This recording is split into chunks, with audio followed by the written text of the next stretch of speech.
સાંભળ ને માં મેલડી, જો માં તારે લેવું જ હોય ને તો એક ગાય અમારું બધું સુખ લઈ લે, પણ આમ ધીમે ધીમે દુઃખ ન દે માં, નથી સહન થતું.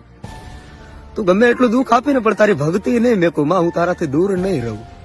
તારી ભક્તિમાં કદાચ મારે મોત આવી જાય ને, મારો મરવાનો દાડો આવી જાય ને, તો એ મને પહોંચ થાય માં, પણ તારી ભક્તિ નહીં મેકું માં. મને હાલતા ચાલતા ઉઠતા બેઠતા બસ તું જ દેખાય છે માં, તારા સિવાય બીજું કઈ દેખાતું નથી. તું પ્રાણ છો, તું જીવ છો માં, તું છે ને અમારું ગઢપણનો ઠેકો બની માં, તારા સિવાય અમારું કોણ છે માં. તું ભલે અમને લાડ નો લડાવ્યો, અમારે નથી મળી લાડ, અમારે નથી લડાવવા, અમારે કોઈ વસ્તુ કઈ નથી જોતું.